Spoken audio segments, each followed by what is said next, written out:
नमस्कार, जनप्रवाद की खास खबर में आपका स्वागत है। बसपा सुप्रीमो मायावती और गठबंधन प्रत्याशी आजम खां पर टिप्पणी करने पर रामपुर से भाजपा प्रत्याशी जया प्रदा पर मामला दर्ज किया गया है। जया प्रदा ने जनसभा में कहा था कि आजम खां साहब जिस तरह मेरे ऊपर टिप्पणी करते हैं, मायावती जी आप सोचो, आप भी आएंगी तो इनकी एक्सरे जैसी आंखें आपके ऊपर भी कहां कहां डालकर देखी जाएंगी और मुझे पता नहीं चलेगा। उनके इस बयान पर ही शिकायत के बाद आचार संहिता के उल्लंघन का मामला दर्ज किया गया है। जया प्रदा पर थाना केमरी में धारा 171G के तहत मामला दर्ज किया गया है। एक जनसभा के दौरान अब्दुल्ला आजम खान ने मुख्यमंत्री योगी आदित्यनाथ के विवादित बयान अली बजरंगबली पर निशाना साधा। उन्होंने रामपुर की भाजपा प्रत्याशी जया प्रदा पर तंज कसा। अब्दुल्ला आजम खान ने कहा कि कोई होली, दिवाली और ईद के नाम पर लड़ने वाला नहीं, एक साहब ने अली और बजरंगबली का झगड़ा करा दिया। मैं कहना चाहता हूं आपसे, अली भी हमारे, बजरंगबली भी हमारे, हमें अली भी चाहिए, बजरंगबली भी चाहिए, लेकिन अनारकली नहीं चाहिए। होली और दिवाली और ईद के नाम पर लड़ने वाला नहीं। तो आपके एक साहब ने अली और बजरंगबली का झगड़ा करा दिया। मैं कहना चाहता हूं आपसे, अली भी हमारे, बजरंगबली भी हमारे, हमें अली भी चाहिए, बजरंगबली भी चाहिए, लेकिन अनारकली नहीं चाहिए।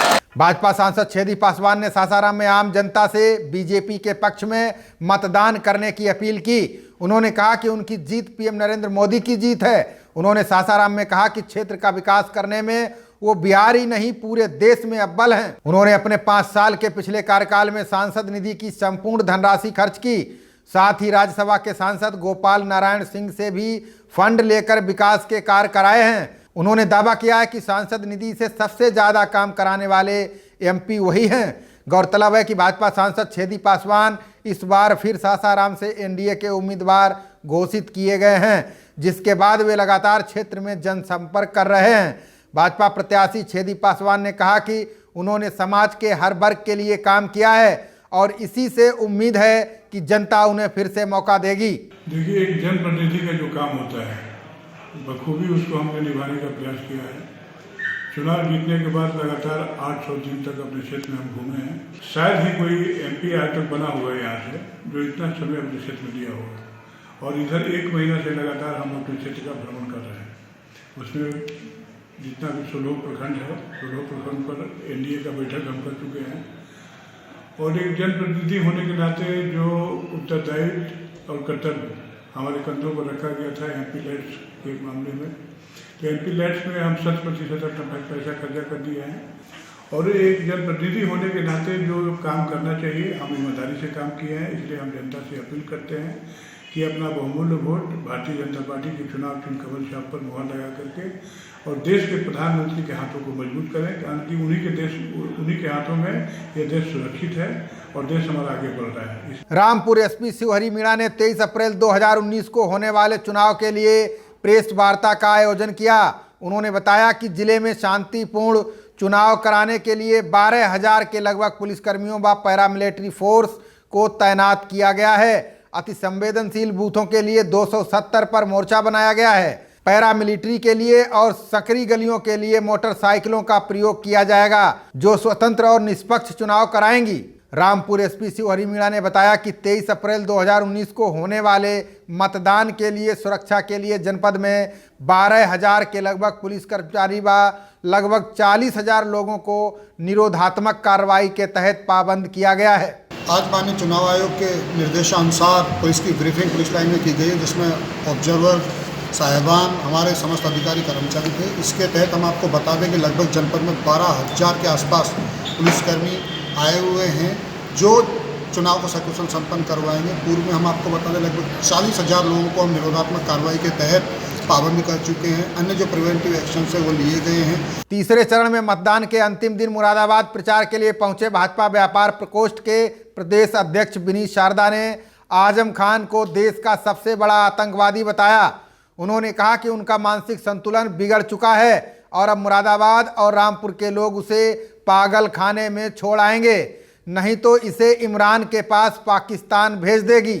प्रदेश अध्यक्ष मुरादाबाद में व्यापारियों को संबोधित कर रहे थे। माफ नहीं करेगा अभी आपको चाहिए इस आजम खां को पार्टी से बाहर निकालो, नहीं तो भारत की नहीं उत्तर प्रदेश की और रामपुर की, मुरादाबाद की ये देखते हुए जनता इस आतंकी की सोच रखने वाले इस औरंगजेबी आजम खां को बड़े पागल खाने लगे देगी, नहीं तो पाकिस्तान ले देगी। कांग्रेस और आम आदमी पार्टी के बीच दिल्ली के लोकसभा चुनाव के लिए होने वाले गठबंधन की अटकलों पर विराम लगता नजर आ रहा है। दिल्ली प्रदेश कांग्रेस ने लोकसभा की 6 सीटों पर पार्टी के उम्मीदवारों के नामों की घोषणा कर दी है। कांग्रेस ने चांदनी चौक से JP Agarwal, north east Delhi से शीला दीक्षित, ईस्ट दिल्ली से अरविंदर सिंह लवली, नई दिल्ली से अजय माकन, नॉर्थ वेस्ट दिल्ली से राजेश लिलोथिया और वेस्ट दिल्ली से महाबल मिश्रा को टिकट दिया गया है। आपको बता दें कि केजरीवाल कांग्रेस के साथ गठबंधन करना चाहते थे। इसके लिए कई बार कांग्रेस और आप के बीच वार्ता होने की खबरें आई थीं, लेकिन दोनों के बीच सीटों के बंटवारे को लेकर बात नहीं बन पाई थी। बसपा सुप्रीमो मायावती ने चुनाव आयोग पर ट्वीट कर निशाना साधा है। मायावती ने अपने ट्वीट में लिखा है कि चुनाव आयोग निष्पक्षता से काम नहीं कर रहा है।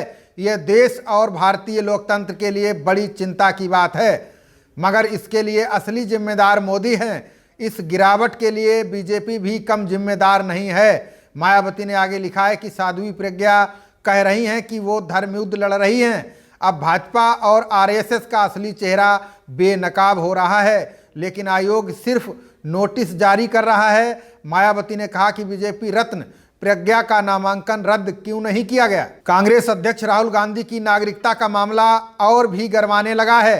अब नागरिकता का मामला चुनाव आयोग पहुंच गया है। केरल के वायनाड से बीजेपी के उम्मीदवार ने चुनाव आयोग को पत्र लिखा है।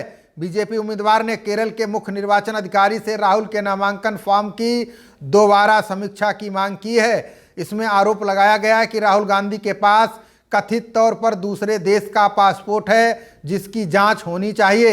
अब देखना होगा कि बीजेपी उम्मीदवार के आरोपों में कितनी दम है और चुनाव आयोग क्या फैसला लेता है। प्रधानमंत्री नरेंद्र मोदी 26 अप्रैल को वाराणसी से अपना नामांकन दाखिल करेंगे। मोदी के नामांकन में 6 राज्यों के मुख्यमंत्री भी शामिल हो रहे हैं। उत्तर प्रदेश, तमिलनाडु, उत्तराखंड, बिहार, महाराष्ट्र, हरियाणा और गोवा के मुख्यमंत्री इस दौरान मौजूद रहेंगे। इनमें मुख्य तौर पर उत्तर प्रदेश के मुख्यमंत्री योगी आदित्यनाथ पीएम मोदी सहित सभी का गर्मजोशी से स्वागत करते नजर आ सकते हैं। मुख्यमंत्रियों के अलावा केंद्रीय मंत्री सुषमा स्वराज, रामविलास पासवान, प्रकाश सिंह बादल, उद्धव ठाकरे, राजनाथ सिंह, अरुण जेटली, रविशंकर प्रसाद और जेपी नड्डा भी शामिल होंगे। भाजपा यूपी के अध्यक्ष महेंद्र नाथ पांडे पार्टी के वरिष्ठ सहयोगियों के साथ वाराणसी में मोदी के नामांकन में मौजूद रहेंगे। मोदी नामांकन से पहले रोड शो करेंगे। नामांकन के बाद मोदी जनसभा को भी संबोधित करेंगे। भाजपा अध्यक्ष अमित शाह ने पश्चिम बंगाल में ममता बनर्जी पर जमकर निशाना साधा है।